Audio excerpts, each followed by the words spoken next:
Hello friends, welcome to my channel. இன்றைக்கி நம்ம சேனலில் என்ன பார்க்குறோம் அப்படின்னா, நம்ம வீட்டில் பூஜை பண்ணது தான் வந்து விலாகாக ஷேர் பண்ணியிருக்கேன்.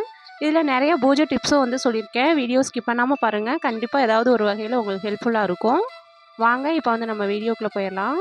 சேனலை ஃபஸ்ட் டைம் பார்க்குறீங்க அப்படின்னா சப்ஸ்கிரைப் பண்ணி சப்போர்ட் பண்ணுங்கள். இவ்வளோ நாளாக சப்ஸ்கிரைப் பண்ணி சப்போர்ட் பண்ணிகிட்டு இருக்க அத்தனை பேத்துக்கும் ரொம்ப ரொம்ப தேங்க்ஸுங்க. இப்போ பார்க்குறவங்க எல்லோரும் ஒரு லைக் கொடுத்து வீடியோ பாருங்கள். எல்லோரும் வீடியோ பார்க்குறீங்க, ஆனால் வந்து யாரும் லைக் கொடுக்க மாட்டேங்கிறீங்க. ஒரு லைக் கொடுத்து பாருங்கள், அப்போ எனக்கும் ஒரு மோட்டிவேட்டாக இருக்கும். அதனால தான் சொல்கிறேன். இந்த வீடியோ பார்த்தீங்கன்னா வெள்ளிக்கிழமை நம்ம வீட்டில் சாயந்தரமாக பூஜை பண்ணியிருந்தேன். அப்போதைக்கு இந்த வீடியோ எடுத்தது தான். சாயந்தரம் ஒரு 4:30 மணி அப்படிங்கிறப்ப வீட்டில் வந்து நிலவாசலுக்கு மஞ்சள் குங்குமம்லாம் வந்து வச்சுட்டு இருந்தேன். வெள்ளிக்கிழமை அப்படின்னா நில கதவு, நில வாசல் எல்லாத்தையுமே வந்து தண்ணியில் வந்து கொஞ்சம் பன்னீரும், அதுக்கப்புறம் வந்து கொஞ்சம் பச்சை கற்பூரம், கொஞ்சம் மஞ்சத்தூள் எல்லாம் போட்டு கல்லுப்பு, மெயினாக வந்து கல்லுப்பு போட்டு துடைக்கிறப்போ நம்மளுக்கு வந்து வீட்டுக்கு வந்து எந்த ஒரு திருஷ்டியும் படாது. அதே மாதிரி ஒற்றை பிடிக்கும் இல்லைங்களா, கதவுலாம் அந்த இணுக்குலாம் அதெல்லாம் வந்து சீக்கிரமாக வந்து பிடிக்காது. கல்லுப்பை வந்து போட்டு துடைச்சோம் அப்படின்னா அந்த கல்லுப்போட அந்த ஃப்ராக்ரன்ஸ்க்கும் அந்த பச்சை கற்பூரத்தோட வாடைக்கும் வந்து சீக்கிரமாக ஒற்றை பிடிக்காது. அதே மாதிரி நம்ம வீடும் வந்து பார்த்திங்கன்னா நல்ல ஒரு பாசிட்டிவாக இருக்கும். அதே மாதிரி நிலவாசலில் மஞ்சள் குங்குமம் வைக்கிறத பற்றி நிறைய வீடியோ வந்து ஷேர் பண்ணியிருக்கேன். இருந்தாலும் நம்ம வீடியோவை ஃபஸ்ட் டைம் பார்க்குறாங்க அப்படின்னா அவங்களுக்கு தெரியறதுக்காக சொல்கிறேன். நிலவாசலில் தான் நம்ம வீட்டோட குலதெய்வமும் நம்மளோட இஷ்ட தெய்வங்களும் வாசம் செய்வாங்கன்னு சொல்லுவாங்க. அதனால் நம்ம வீட்டோட நிலவாசலை நம்ம எந்த அளவுக்கு மங்களகரமாக வச்சுக்கிறோமோ அந்த அளவுக்கு தான் நம்ம வீட்டோட தலையெழுத்து இருக்குன்னு சொல்லுவாங்க. அதனால் நம்ம முடிஞ்ச அளவுக்கு நிலவாசலை நம்மளால் எவ்வளோ மங்களகரமாக வைக்க முடியுமோ அந்த அளவுக்கு மங்களகரமாக வச்சுக்கணும். அதே மாதிரி அரிசி மாவில் வந்து நான் செவ்வாய் வெள்ளி இந்த நாளில் வந்து பார்த்திங்கன்னா பச்சரிசி மாவை அரிச்சு வந்து கோலம் போடுவேன். மற்ற நாளில் கோலம் மாவில் பச்சரிசியை வந்து கலந்து வச்சு கோலம் போடுவேன். பச்சரிசி மாவில் வந்து கோலம் போடுறனால நம்மளோட 7 தலைமுறை சாபம் நீங்கும்னு சொல்லுவாங்க. 100 டே சேலஞ்சில் இது வந்து செகண்ட் டே. நேற்று வந்து கொடுத்துருந்த ஒரு கதை ஒன்று சொல்லியிருந்தேன். அதில் வந்து கொஸ்டின் கேட்டிருந்தேன். கிட்டத்தட்ட ஒரு 6-7 பேர்கிட்ட எனக்கு வந்து கமெண்ட் பண்ணியிருந்தாங்க. நான் வந்து பார்த்திங்கன்னா டைரியில் வந்து பேர் எழுதி வச்சுருக்கேன். ஒவ்வொரு நாளும் யார் யார் கமெண்ட் பண்ணுறாங்களோ எல்லாத்தோட பேரையுமே வந்து எழுதி வச்சுக்கிறேன். இப்போ வந்து நம்ம 1ஆந்தேதி ஸ்டார்ட் பண்ணியிருக்கோம். 8ஆந்தேதி அப்படிங்கிறப்போ யார் யார் கமெண்ட் பண்ணியிருக்காங்களோ அவங்களோட பேர் எல்லாமே ஒரு சீட்டில் எழுதி போட்டு நம்ம வந்து குலுக்கி எடுத்துடலாம். ஏன்னா நிறைய பேர் வந்து கமெண்ட் பண்ணுறாங்க. அதனால் வந்து ஒருத்தரை மட்டும் நம்ம எப்படி செலக்ட் பண்ணுறதுன்னு எனக்கு தெரியல. அதனால தான் கமெண்ட் பண்ணுறவங்க எல்லாத்தோட பேருமே இப்போ ஒரு வீடியோவுக்கு கமெண்ட் பண்ணியிருப்பாங்க. இப்போ எல்லா வீடியோவுக்கும் தொடர்ந்து கமெண்ட் பண்ணுறவங்களோட பேர் மட்டும் நான் வந்து கண்டிப்பாக வந்து அவங்களுக்கு தான் வந்து செலக்ட் பண்ணி எடுக்க போகிறேன். பேர் அக்கா நீங்கள் வந்து தொடர்ந்து பண்ணுங்கள், நான் எங்களோட சப்போர்ட்லாம் உங்களுக்கு இருக்குது அப்படிலாம் வந்து சொல்லியிருந்தாங்க. உண்மையிலே அவங்களுக்குலாம் ரொம்ப ரொம்ப தேங்க்ஸுங்க. எனக்கு வந்து பிடிச்ச கமெண்ட்டை நான் வந்து அந்த ஃபஸ்ட்டு கமெண்ட்டில் வந்து பின் பண்ணி வைக்கிறேன். நம்ம வந்து கதைக்குள்ளே போகலாங்களா? ஒரு கிளாஸில் ஒரு டீச்சர் வந்து ஸ்டூடெண்ட்ஸ்க்கு வந்து அதாவது லெசன் எடுத்துகிட்ருக்காங்க. அப்போதைக்கு எதை பற்றின ஒரு லெசன் எடுக்கிறாங்க அப்படின்னா ஒரு கோல்டு காயினை வந்து வச்சு லெசன் எடுத்துகிட்ருக்காரு. கோல்டு காயினை வந்து இது யாருக்கு வேணும் அப்படின்னு சொல்லிட்டு கோல்டு காயினை வந்து கையில் எடுத்து காமிக்கிறாரு. எல்லோரும் வந்து எனக்கு வேணும் எனக்கு வேணும் அப்படின்னு சொல்லிட்டு கையை வந்து தூக்குறாங்க. அதுக்கப்புறம் அந்த கோல்டு காயினை வந்து கீழே போடுறாரு. கீழே போட்டுட்டு இது யாருக்கு வேணும் அப்படின்னு கேட்குறாரு. எல்லோரும் எனக்கு வேணும் எனக்கு வேணுன்றாங்க. கொஞ்ச நேரத்தில் என்ன பண்ணுறாரு அப்படின்னா கோல்டு காயின் என்ன பண்ணுறாரு, சுத்தியில் வச்சு தட்டிடுறாரு. தட்டிட்டு இப்போ இது யாருக்கு வேணும் அப்படின்னு வந்து கேட்குறாரு.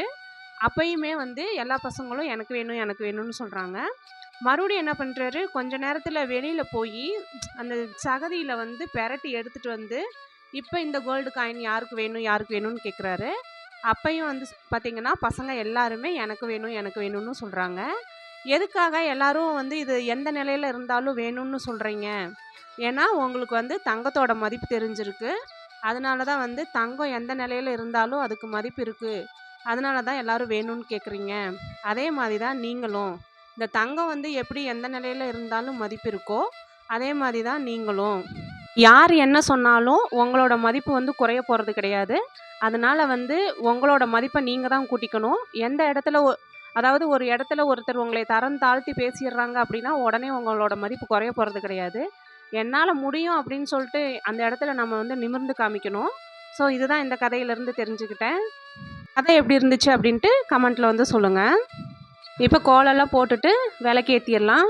விளக்கு ஏற்றுறப்ப எப்பயும் போல தான் செல்வ வளம் பெருக வேண்டும், நோய் நொடி அகல வேண்டும், கடன் தொல்லை தீர வேண்டும்னு சொல்லிட்டு நிலவாசலில் விளக்கு ஏற்றிட்டு அதுக்கப்புறமா தான் நம்ம எப்போவுமே வீட்டுக்குள்ளே போய் விளக்கு ஏற்றணும். சேனலுக்கு நிறைய பேர் வந்து புது சப்ஸ்கிரைபர் வந்து வந்திருக்காங்க. அவங்களுக்காக ஒன்று சொல்கிறேன். எல்லாருமே வந்து மேக்ஸிமம் நம்ம வீடியோ பார்க்குறவங்க லேடிஸ் தான் பார்க்குறாங்க. நிறைய சிஸ்டர்ஸ் வந்து நம்மளோட சேனலில் வந்து புதுசாக வந்து ஜாயின் பண்ணியிருக்காங்க. அவங்களாம் வந்து கண்டிப்பாக வீட்டில் வந்து துளசி செடி மேக்ஸிமம் எல்லா வீட்லேயும் வச்சுருப்பீங்க. இல்லாதவங்க கண்டிப்பாக வீட்டில் துளசி செடி வாங்கி வச்சு ஒரு விளக்கு ஏற்றுங்க. கண்டிப்பாக வீட்டில் வந்து பொருளாதார பிரச்சனைகளில் வந்து நல்ல ஒரு மாற்றத்தை வந்து பார்க்கலாம். வீட்டில் வந்து இந்த மாதிரி வேலைலாம் வச்சுருந்தீங்க அப்படின்னா வேலை வந்து சும்மா வந்து வைக்கக்கூடாது. தட்டில் சின்ன தட்டில் கொஞ்சமாக பச்சரிசி பரப்பி அது மேலே வைக்கணும். அதே மாதிரி வலம்புரி சங்கு, கோமதி சக்கரம், தாள கிராமம் இதெல்லாம் வந்து வச்சுருந்தீங்க அப்படின்னா அதெல்லாம் வந்து கீழே வந்து வைக்கக்கூடாது. சும்மா தரையில் வந்து நம்ம வைக்கக்கூடாது. அதில் வந்து பச்சரிசி வந்து ஒரு தட்டில் பரப்பி அது மேலே வச்சு தான் வைக்கணும். வலம்புரி சங்கு நீங்கள் வந்து தண்ணி ஊற்றி வைக்கிறீங்க அப்படின்னா தண்ணியை வந்து டெய்லியுமே வந்து சேஞ்ச் பண்ணிடணும்.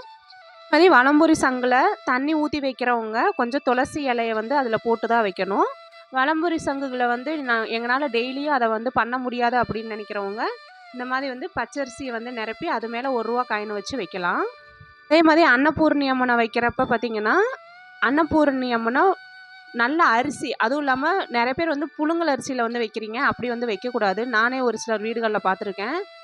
பச்சரிசியில் தான் வந்து அன்னபூரணி அம்மனை வைக்கணும். அதே மாதிரி அன்னபூரணி அம்மன் கையில் இருக்கிற கரண்டியில் அரிசி இருக்கிற மாதிரி நம்ம எடுத்து அந்த கரண்டியில் வந்து வச்சு விடணும். அதே மாதிரி அன்னபூரணி அம்மனை வந்து கண்ணாடியில் வந்து எதிரொலிக்கிற மாதிரி அன்னபூரணி அம்மனுக்கு பக்கத்தில் ஒரு விளக்கு, ஒரு மண்பானை நிறைய காசு போட்டு வைக்கணும். ஏன்னா இதெல்லாம் வந்து நம்மளோட இதில் வந்து பிரதிபலிக்கிறப்போ, கண்ணாடியில் வந்து பிரதிபலிக்கிறப்போ இதெல்லாம் பன்மடங்காக பெருகும் அப்படின்னு சொல்லுவாங்க.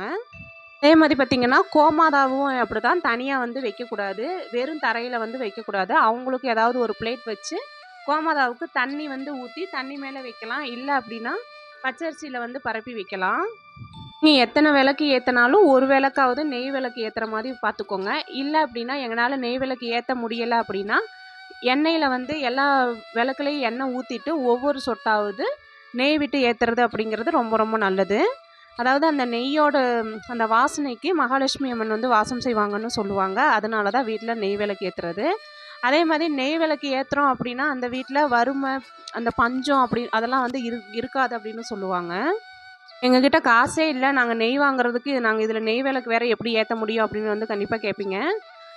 இப்போ வந்து ₹5 பாக்கெட்லேயும் கூட வந்து நெய் வந்துருச்சு. அதில் வந்து நீங்கள் வாங்கி ஏற்றி பாருங்கள். மேலும் மேலும் வந்து நீங்கள் ஒரு நல்ல மாற்றத்தை வந்து பார்க்கலாம். இப்போ வந்து நம்ம பூஜை ரூமில் வந்து விளக்கு ஏற்றிட்டு இப்போ வந்து நம்ம பூஜையை வந்து ஸ்டார்ட் பண்ணிடலாம். எப்போவுமே நம்ம பூஜை ரூமில் இருக்கிற நம்ம அம்மன், அதாவது எல்லார் வீடுகள்லேயுமே வந்து அம்மன் படம் வந்து வச்சுருப்போம். அம்மன் படம், அம்மன் சிலைகள்லாம் வந்து வச்சுருந்தீங்க அப்படின்னா நீங்கள் அபிஷேகம் பண்ணுறதா இருந்தால் பண்ணிக்கலாம். அபிஷேகம் எங்களால் பண்ண முடியலை அப்படிங்கிறவங்க ஒரு பாக்கெட் தாளம்பூ குங்குமம் வந்து வாங்கி வச்சுக்கோங்க. அதில் பச்சை கற்பூரம் வந்து மிக்ஸ் பண்ணி வச்சுக்கோங்க. மிக்ஸ் பண்ணி வச்சுட்டு அதில் வந்து டெய்லியுமே, அதாவது நீங்கள் எப்போயெல்லாம் விளக்கேற்றி சாமி கும்பிட்றீங்களோ அப்போயெல்லாம் வந்து நம்மளோட மோதிர விரல்லையும் பெரு விரல்லையும் இந்த 2 விரல்லையும் குங்குமத்தை எடுத்து ஓம் ஸ்ரீ மகாலட்சுமியே போற்றி அப்படின்னு சொல்லிட்டு ஒரு 11 தடவை சொல்லி நீங்கள் வந்து அந்த குங்குமத்தில் வந்து அம்மனுக்கு வந்து அர்ச்சனை பண்ணுங்கள். அப்படி அர்ச்சனை பண்ணுற குங்குமத்தை உங்களுடைய நெத்தியில், நெத்தி வகுட்டில், தாலி கயிறுலையும் வந்து வச்சுக்கோங்க. அப்படி வைக்கிறப்போ நம்மளுக்கு வந்து தீர்க்க சுமங்கலி பாக்கியம் கிடைக்கும்.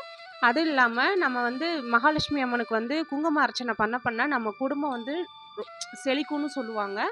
ஒவ்வொரு வாரம் வெள்ளிக்கிழமையிலையும் மகாலட்சுமி பூஜை பண்ணுறது அப்படிங்கிறது வீட்டுக்கு ஒரு நல்ல ஒரு மாற்றத்தை கொடுக்கும். எனக்கு தெரிஞ்ச டிப்ஸ் எல்லாம் வந்து இன்றைக்கி நான் உங்கள் கூட ஷேர் பண்ணிக்கிட்டேன். நான் சொன்னதெல்லாம் உங்களுக்கு பிடிச்சிருந்துச்சா அப்படின்ட்டு சொல்லுங்கள். இப்போ இன்றைக்கான கொஸ்டினுக்குள்ளே போயிடலாங்களா? யாருக்கிட்ட கோல்டு காயினை வச்சு லெசன் எடுத்தாங்க அப்படிங்கிறது தான் இன்றைக்கான கொஸ்டின். தெரிஞ்சவங்க ஆன்சர் பண்ணுங்கள். எத்தனாவது லைக் அப்படிங்கிறதையும் மென்ஷன் பண்ணுங்கள். நான் சொன்ன டிப்ஸில் இன்றைக்கி உங்களுக்கு எது பிடிச்சிருந்துச்சு அப்படின்னு சொல்லுங்கள். அடுத்து ஒரு நல்ல வீடியோவில் மீட் பண்ணலாங்க. அது வரைக்கும் தேங்க்ஸ் ஃபார் வாட்சிங்.